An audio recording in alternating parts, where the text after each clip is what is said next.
그래서 문제 해결을 위해서는 제일 중요한 게 원인이 뭔가를 봐야 되는데 이게 굉장히 이제 퍼펙트 스톰이라고 얘기를 할 정도로 이 대외적인 변수들 아까 뭐 코로나 말씀하셨지만은 우크라이나 사태 같은 거 미국의 자이언트 스텝 같은 대외적인 변수들이 크거든요. 대내적인 변수는 이제 코로나 때문에 돈을 많이 풀었고 또 경기도 코로나가 조금 엔데믹이 되면서 풀려가고 있어서 여러 가지 압박 요인들이 많은 지금 이런 상황입니다. 대내 요인, 대외 요인, 그다음에 공급 측면, 수요 측면 모두 얽혀 있어서 해결책을 찾기가 매우 어려운 상황인데 퍼펙트 스톰인 만큼 이게 재정의 역할이 굉장히 중요한 지금 상황이 되고 있습니다. 예전 같으면 뭐 도덕적 해이 어쩌고 저쩌고 하면서 도와주지 말아야 된다고 주장하는 사람들이 많았다면은 지금 상황은 개인이 어쩔 수 없는 퍼펙트 스톰 상황이기 때문에 재정의 역할이 매우 중요한데 이 재정은 그럼 우리가 여유가 있느냐?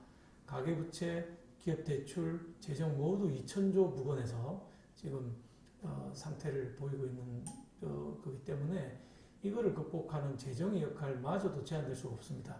그래서 질문하신 가계부채 문제로 돌아오게 되면은 재정이 무한정 도와줄 수가 없기 때문에 취약계층 중심으로 가야 된다.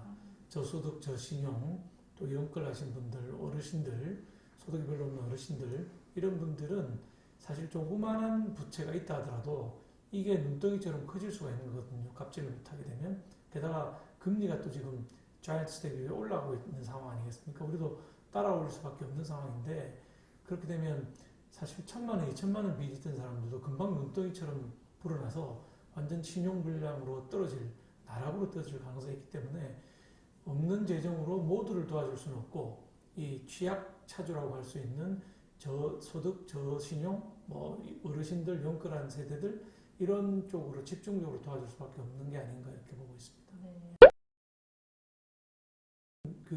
이런 금융제도는 상당히 잘 마련되어 있는 폭이라고 볼 수가 있습니다.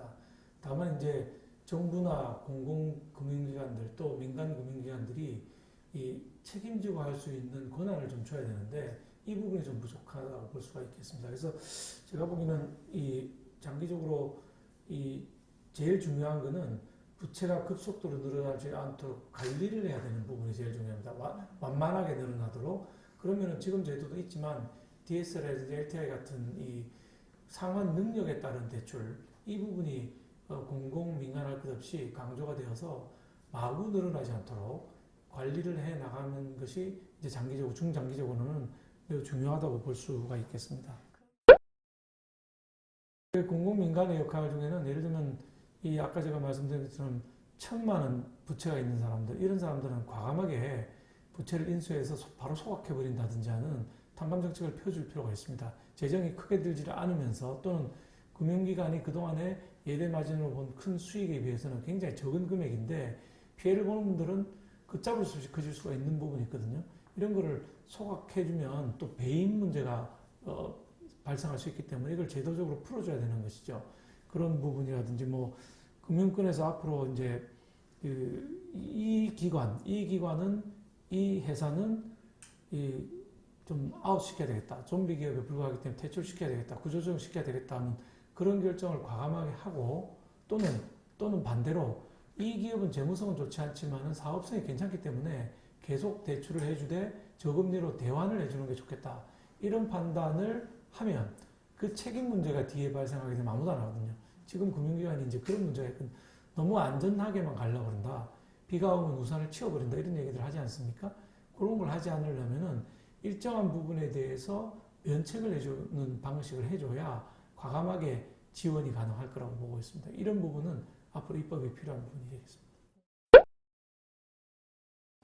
당연히 우리 한 가게가 망하고 한 기업이 망하게 되면 수많은 일자리들이 사라지게 되고 또 우리 사회복지기금 쪽으로 부담이 확 쏠리게 되는 거거든요. 생활보호 대상자가 되니까. 그럼 그 두 가지, 그 다음에 뭐 근보 재정에도 이 문제가 생기게 됩니다.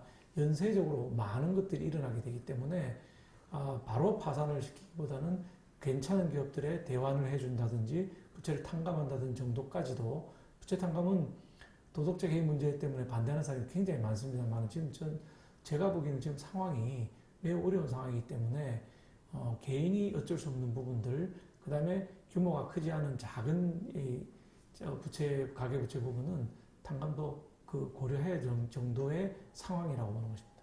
네.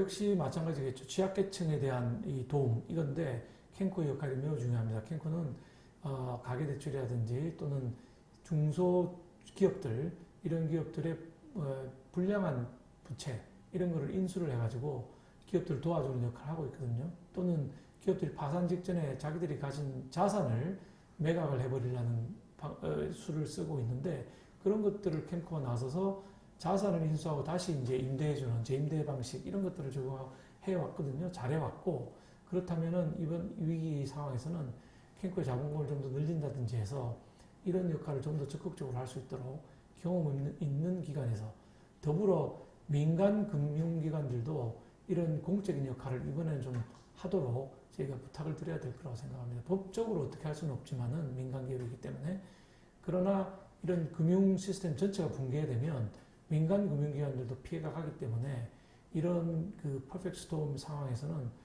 캔코 같은 금융공기업들이 앞장서면서 또 서민금융진흥원 같은 데가 앞장서면서 민간 기업들의 도움을 요청해서 함께 이 문제를 좀 풀어가야 된다. 수익만 가지고 볼 일이 아니다. 이렇게 보고 있습니다.